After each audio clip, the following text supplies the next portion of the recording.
معلوم ہوا ہے کہ وزیر اعظم عمران خان کی جانب سے اپنی کابینہ کے اراکین اور سینئر بیوروکریٹس پر پاک فوج کے سربراہ اور آرمی سے متعلقہ ایجنسی افسران سے ملاقاتوں پر پابندی عائد کیے جانے کی فوری وجہ army chief general Qamar Javed Bajwa اور نون لیگی رہنما محمد زبیر کی وہ خفیہ ملاقات بنی، جس کا انکشاف D G I S P R major general Iftikhar Babar نے اپوزیشن کی آل پارٹیز کانفرنس کے اگلے روز کیا تھا۔ عمومی رائے یہی تھی کہ D G I S P R کے اس انکشاف کا بنیادی مقصد اپوزیشن جماعتوں میں دراڑ پیدا کرنا اور نون لیگ کی ساکھ متاثر کرنا تھا۔ تاہم اب معلوم ہوا ہے کہ اس ملاقات کو مجبوری میں پبلک کرنا پڑا، کیونکہ یہ وزیر اعظم کے نوٹس میں لائے بغیر کی گئی تھی اور اس کا پتہ چلنے پر وہ نالاں بھی ہوئے۔ ذرائع نے بتایا کہ جب سینئر صحافی طلعت حسین نے سوشل میڈیا پر اس ملاقات کی خبر بریک کر دی تو پھر فوجی ترجمان کے پاس بھی اور کوئی چارہ نہیں تھا کہ وہ اسے پبلک کر دے۔ باخبر حکومتی ذرائع کا دعویٰ ہے کہ وزیر اعظم اس خفیہ ملاقات کا علم ہونے پر خاصے برہم ہوئے، کیونکہ یہ ان کے علم میں لائے بغیر ہوئی تھی اور انہیں اس ملاقات کا ایجنڈا بھی معلوم نہیں تھا۔ چنانچہ جب انہوں نے اس ملاقات کے بارے میں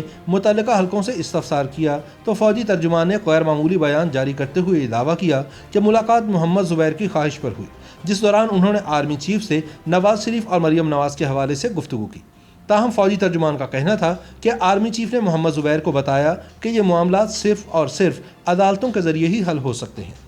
فوجی ترجمان کو یہ سیاسی بیان بھی اس وجہ سے جاری کرنا پڑا کہ طلعت حسین نے اپنی خبر میں اس خفیہ ملاقات کا پورا ایجنڈا بیان کر دیا تھا۔ D G I S P R کی جانب سے آرمی چیف اور محمد زبیر کی ملاقات کا انکشاف کیے جانے کے اگلے ہی روز سابق وزیر اعظم نواز شریف نے یہ اعلان کر دیا کہ آج کے بعد ان کی جماعت کا کوئی بھی لیڈر ان کی مرضی کے بغیر فوج یا ایجنسی کے افسر سے خفیہ ملاقات نہیں کرے گا۔ تاہم اس سے زیادہ حیران کن اعلان وزیر اعظم عمران خان کا تھا، جنہوں نے ایک حکم نامہ جاری کرتے ہوئے اپنی کابینہ کے اراکین اور سینئر بیوروکریٹس پر یہ پابندی لگا دی کہ وہ ان کی مرضی اور منظوری کے بغیر فوجی قیادت یا ایجنسی کے افسران سے ملاقات نہیں کریں گے۔ وزیر اعظم کے اس حکم نامے کے رد عمل میں فوج کا ترجمان سمجھے جانے والے شیخ رشید نے یہ بیان داغ دیا کہ آرمی چیف یا آئی ایس آئی کے سربراہ سے ملنا کوئی جرم نہیں۔ شیخ رشید کے بیان سے تاثر ملتا ہے کہ عسکری حلقوں کو بھی وزیر اعظم کی یہ پابندی پسند نہیں آئی۔ دوسری طرف وزارت دفاع کے ایک حکم نامے کے مطابق اب کوئی بھی وزیر، سیاستدان، بیوروکریٹ اور سرکاری ملازم مسلح افواج کے سربراہان یا اہلکاروں سے سرکاری معاملات کے سلسلے میں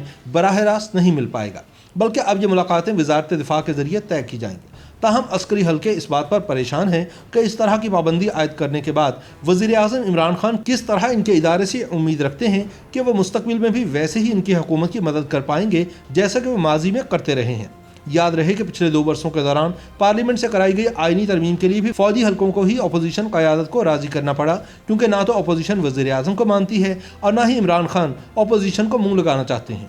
اسی وجہ سے army chief general Qamar Javed Bajwa کو 16 ستمبر کے روز راولپنڈی میں اہم ترین اجلاس کی صدارت کرنا پڑی، جس میں گلگت بلتستان کو پاکستان کا صوبہ بنانے سے متعلق بات چیت کی گئی تھی۔ اس میٹنگ میں اپوزیشن کی پارلیمانی پارٹیوں کے رہنماؤں کو مدعو کیا گیا تھا اور اس کی صدارت اصولاً وزیر اعظم عمران خان کو کرنا چاہیے تھی۔ تاہم حکومتی ذرائع کا خیال ہے کہ وزیر اعظم کی طرف سے ایسی پابندی عائد کیے جانے کی بنیادی وجہ ایسی تمام سازشوں کا راستہ روکنا ہے جو ان کی حکومت کے خاتمے پر منتج ہو سکتی ہیں۔ ظاہر ہے کہ جب کوئی سیاستدان فوج کے کسی نمائندے سے ملتا ہے تو ایجنڈا سیاسی ہی ہوتا ہے اور عموماً حکومت مخالف ہی ہوتا ہے، لہٰذا ضروری تھا کہ فوجی نمائندوں اور سیاستدانوں کو ملنے سے قانونی طور پر روک دیا جائے۔ ایک سرکاری دستاویز کے مطابق وزارت دفاع نے 3 ستمبر کو کابینہ ڈویژن کو ایک خط لکھا، جس میں کہا گیا کہ وزارت دفاع کے علم میں یہ بات آئی ہے کہ مختلف اتھارٹیز اور سول محکمے مختلف معاملات پر رائے کے لیے مسلح افواج کے ہیڈ کوارٹر سے براہ راست رابطہ کرتے ہیں۔ اس عمل کے دوران وزارت دفاع کو آگاہ ہی نہیں کیا جاتا یا تاخیر سے آگاہ کیا جاتا ہے۔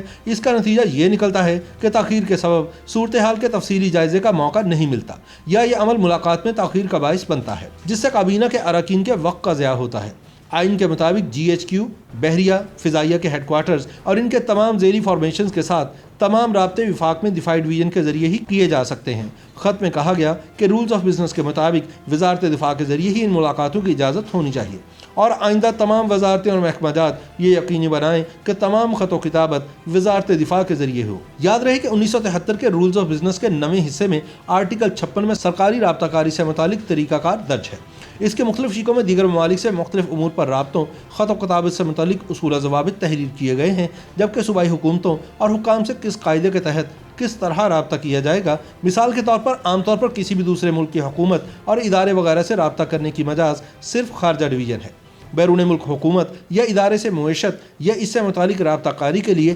اکنامک ڈویژن کو اختیار ہے،